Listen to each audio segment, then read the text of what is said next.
Comment prendre une assurance en Thaïlande? On vous montre ça tout de suite. Vous avez été nombreux à me demander cette vidéo. J'ai reçu des dizaines de messages. Comment nous on a fait pour s'assurer en Thaïlande? Donc dans cette vidéo, je vous explique tout. Si j'ai un conseil à te donner, ne perds pas ton temps à contacter 50 compagnies d'assurance. Tu vas t'épuiser.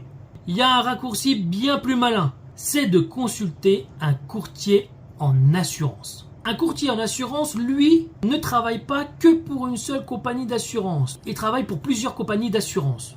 Tu auras plus qu'à lui expliquer ton profil, si tu es seul, en couple, en famille, avec des enfants. Il prendra tout ça en compte dans un premier temps et en fonction de ton profil, il va te sortir les compagnies d'assurance qui sont susceptibles de t'intéresser car par exemple, il y a des assurances avec qui il travaille qui ne vont pas assurer les familles, avec des enfants par exemple. Donc déjà à partir de là, il va faire le tri. Ensuite, il va creuser un peu plus loin dans ton profil. C'est-à-dire qu'il va te demander si tu as ou si vous avez des antécédents médicaux ou de maladies. En fonction de ce que vous lui aurez dit, il va faire le tri. Attention, certaines compagnies d'assurance n'assurent pas en cas de maladie ou d'antécédents médicaux, comme le diabète, les problèmes cardiaques, l'hypertension. Et les compagnies d'assurance qui vont accepter de vous assurer peuvent décider d'exclure les pathologies préexistantes et leurs complications. Forcément, le tarif changera en fonction si vous êtes malade ou pas, jeune ou âgé. Il y a deux types de garanties à regarder, le inpatient et le outpatient.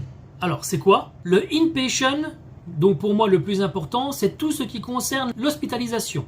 Si tu dois passer une nuit à l'hôpital, si tu dois subir une opération, c'est ça qui prend le relais et c'est ça qui est important. Le outpatient, c'est pour les consultations classiques. Rendez-vous chez le médecin, chez le kiné. Mais honnêtement, le outpatient, il n'est pas forcément nécessaire.